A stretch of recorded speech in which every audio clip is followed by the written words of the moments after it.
Hello everyone, ট্রান্সলেশনের আরও একটি নতুন ক্লাসে সকলকে স্বাগত। আজ একটি গুরুত্বপূর্ণ ক্লাস শুরু করতে চলেছি বেঙ্গলি টু ইংলিশ ট্রান্সলেশনের। আশা করি তোমাদের ক্লাসটি ভালো লাগবে। তো যারা ক্লাসটি দেখছো তারা কোনো রকম স্কিপ না করে প্রথম থেকে ক্লাসটি দেখতে লাগো। আশা করি তোমাদের খুব হেল্প হবে। তো চলো আমরা দেরি না করে প্রথমে ক্লাসটি শুরু করি। তো এখানে আমরা প্রথমে দেখব যে লাইনটি আছে, দেহত্যাগের 2 দিন পূর্বে স্বামী বিবেকানন্দ তাহার শিষ্যা ভগিনী নিবেদিতাকে নিজে পরিবেশন করিয়া খাওয়াইলেন। তাহলে কি বলবো যে দেহত্যাগের 2 দিন পূর্বে, আগে এটুকু লিখে নেব। তাহলে 2 days বিফোর হিজ ডেথ, 2 দিন আগে তার মৃত্যুর। এবার কার সম্পর্কে বলা হচ্ছে? Swami Vivekananda personally served food, অর্থাৎ ব্যক্তিগতভাবে তিনি কি করলেন? পরিবেশন করলেন টু হিজ ডিসাইপল, তার শিষ্যাকে, সিস্টার নিবেদিতা অর্থাৎ ভগিনী নিবেদিতাকে। তো এখানে 2 days বিফোর হিজ ডেথ, এটা কিন্তু ব্যবহার করা হয়েছে যে দেহত্যাগের 2 দিন পূর্বে, এটাই প্রথম ব্যবহার করা হয়েছে অর্থাৎ লেখা হয়েছে। আর মেন এখানে সাবজেক্ট কিন্তু স্বামী বিবেকানন্দ, আর পার্সোনালি সার্ভড হচ্ছে ভার্ব, এবং সাবজেক্ট হচ্ছে এখানে স্বামী বিবেকানন্দ, এবং টু হিজ ডিসাইপল এবং সিস্টার নিবেদিতা, অর্থাৎ এই ডিসাইপল সিস্টার নিবেদিতাকে বোঝাচ্ছে। তো এখানে আমরা সিনোনিম জেনে নেব কয়েকটি গুরুত্বপূর্ণ। এখানে পার্সোনালি কিন্তু আমরা ইন পার্সনেও লিখতে পারি, আর এখানে সার্ভ আছে অর্থাৎ পরিবেশন করা, পাস্ট টেন্সে ব্যবহার করা হয়েছে। তো সার্ভ হচ্ছে পরিবেশন করা, এটাকে আমরা ডিশ আপও বলতে পারি, ডিশ আপ, অথবা এটাকে আমরা ডিস্ট্রিবিউটও বলতে পারি, ডিস্ট্রিবিউট করা। আর এখানে কিন্তু তো চলো আমরা পরের বাক্যটি দেখি। খাওয়া হইলে হাত ধুইবার সময় নিজেই তাহার হাতে জল ঢালিয়া দিলেন এবং হাত মুছাইয়া দিলেন। তো এখানেও কিন্তু আমরা পাস্ট টেন্স দেখতে পাচ্ছি, এবং প্রথমে আমরা দেখব যে আফটার ইটিং, অর্থাৎ খাওয়া শেষ হলে বা খাওয়ার পরে, হোয়াইল ওয়াশিং হিজ হ্যান্ডস, যখন তার হাত ধুচ্ছিলেন, হি হিমসেলফ, তাহলে এখানে হবে while washing his hands he himself, অর্থাৎ তিনি নিজেই কি পোর্ড অর্থাৎ ঢাললেন, ওয়াটার অন আর হ্যান্ডস, তার হাতে ঢেলে দিলেন, অর্থাৎ ভগিনী নিবেদিতার হাতে ঢেলে দিলেন, অ্যান্ড ওয়াইপড দেম, এবং সেটা ধুয়েও দিলেন, অর্থাৎ হাত দুটি তিনি ধুয়েও দিলেন বা মুছিয়েও দিলেন। তো এই ক্ষেত্রে কিন্তু আমরা প্রথমে কয়েকটি অংশে ভাগ করে নিয়েছি সেন্টেন্সটাকে, এবং টুকরো টুকরো করে আমরা সমগ্র সেন্টেন্সটিকে বাংলা থেকে ইংলিশে ট্রান্সলেশন করেছি আমাদের সুবিধার্থে। অর্থাৎ তোমরাও কিন্তু যখন বড় সেন্টেন্স দেখবে ঘাবড়ে যাবে না, এইভাবে ছোটো ছোটো অংশে ভাগ করে নেবে, কোনো অসুবিধা নেই। কারেক্ট লিখতে পারলেই কিন্তু হবে। তো তোমরা যেটা যেভাবে লিখে পারো না কেন। তো চলো এবার আমরা এখান থেকে কয়েকটা সিনোনিম দেখার চেষ্টা করি।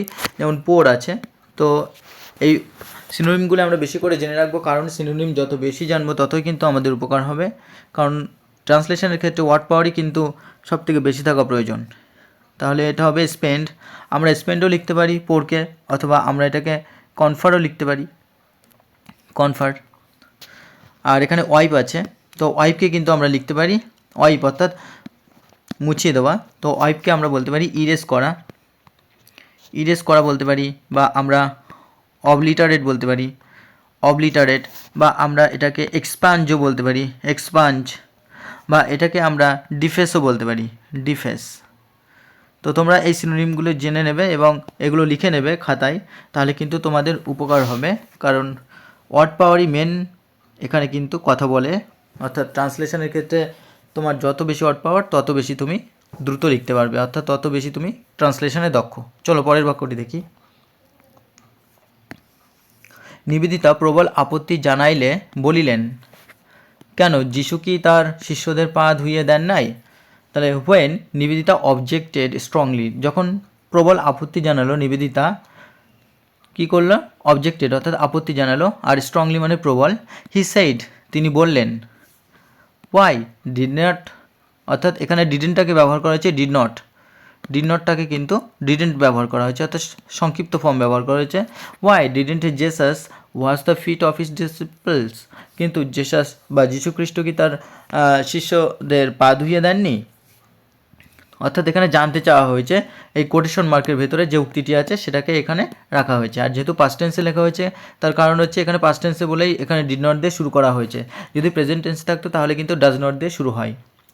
আর এখানে জেসাস হচ্ছে সাবজেক্ট এবং ওয়াশ হচ্ছে মেন ভার্ব। কারণ কি এখানে যেহেতু পাস্টে আছে, সুতরাং এখানে যে মেন ভার্ব হবে সেটা কিন্তু ভার্বের 1 নম্বর ফর্ম বসাতে হবে। আর এখানে আমরা ডিসাইপল আগে জেনেছি। ডিসাইপল অর্থাৎ আমরা বলতে পারি কি ফলোয়ার, আমরা ফলোয়ার বলতে পারি অর্থাৎ অনুগামী, ফলোয়ার অনুগামী বলতে পারি, বা আমরা বলতে পারি যে ডিভোটি বলতে পারি, ডিভোটি, বা আমরা পিউপিল বলতে পারি। পিউপিল মানে আবার আরেকটা অর্থ হয় ছাত্রও হয়। আর এখানে আমরা ওয়াইপ, ওয়াইপ আগে আমরা জেনেছি। ওয়াইপ আমরা ইরেজ বলতে পারি, অবলিটারেট বলতে পারি, এক্সপাঞ্জ বলতে পারি, বা ডিফেন্স বলতে পারি। আর অবজেক্ট, অবজেক্ট হচ্ছে আপত্তি জানানো। অবজেক্টের কিন্তু আমরা বলতে পারি কন্ট্রাডিক্ট বলতে পারি, কন্ট্রাডিক্ট করা, আপত্তি জানানো, বা ক্লেমার করা, আপত্তি জানানো, বা এটাকে প্রোটেস্টও বলতে পারি। কিন্তু প্রোটেস্ট সে অর্থে হবে না, আবার অনেক অর্থে প্রোটেস্ট ব্যবহার করা হয়।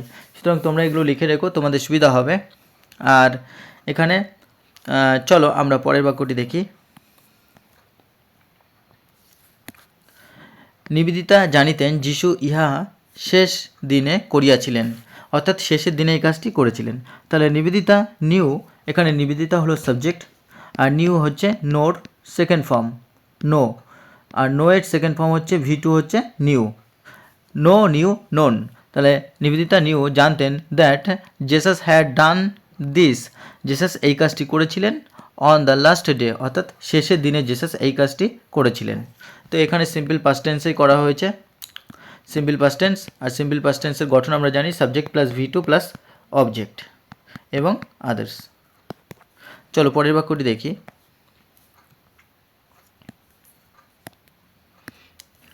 তাই শুনিয়া চমকাইয়া স্বামীজির মুখের দিকে চাহিয়া রইলেন, অর্থাৎ তাকিয়ে রইলেন। তাহলে সো হিয়ারিং দিস, অর্থাৎ এই কথা শুনে হি স্টেয়ার্ড অ্যাট, তিনি তাকিয়ে রইলেন কি চমকাইয়া বা অবাক হয়ে, অ্যাট স্বামীজির ফেথ, স্বামীজির মুখের দিকে, ইন সারপ্রাইজ অবাক হয়ে। তো এখানে আমরা স্টেয়ার, স্টেয়ারটাকে আমরা বলতে পারি গেজও বলতে পারি, গেজ। স্টেয়ার অ্যাট অর্থাৎ একই দৃষ্টিতে তাকিয়ে থাকা, বা গেজ অ্যাট একই দৃষ্টিতে তাকিয়ে থাকা। আর যেহেতু এটা পাস্ট টেন্সে আছে তো এখানে গেজড অ্যাট বসাতে হবে। আর এখানে আমরা সারপ্রাইজ, সারপ্রাইজটিকে কিন্তু আমরা বলতে পারি অন্ডার, অর্থাৎ অবাক হয়ে, অথবা আমরা বলতে পারি অ্যামেজ, অবাক হয়ে। তো এগুলো তোমরা লিখে নেবে সিনোনিমগুলো। তো বন্ধুরা এই ছিল আজকের গুরুত্বপূর্ণ ক্লাসটি। আশা করি তোমাদের ক্লাসটি ভালো লেগেছে। এরকম আরও বেশি বেশি ক্লাস পাওয়ার জন্য যারা চ্যানেলে প্রথম তারা অবশ্যই সাবস্ক্রাইব করে পাশে থাকা বেল আইকনটি প্রেস করে রেখো, এবং যারা নিয়মিত ক্লাস দেখো তাদের জন্য অসংখ্য ধন্যবাদ। তোমরা বেশি বেশি করে লাইক কমেন্ট শেয়ার করতে থাকো, কারণ এইভাবে তোমাদের ক্লাস দিতে থাকবো। বিশেষ করে যে সমস্ত ইম্পর্ট্যান্ট প্যাসেজগুলো বিগত পরীক্ষায় এসেছে বা আসার সম্ভাবনা রয়েছে এবং যেগুলো আসবে বলে মনে হয় সেগুলোই কিন্তু এখানে দেওয়া হচ্ছে, এবং এগুলো তোমরা বেশি বেশি করে প্র্যাকটিস করতে থাকো। আশা করি এর ভেতর থেকে তোমরা কমন পেয়ে যাবে, এবং তোমাদের আবারও অসংখ্য ধন্যবাদ। চ্যানেলটির পাশে থেকো।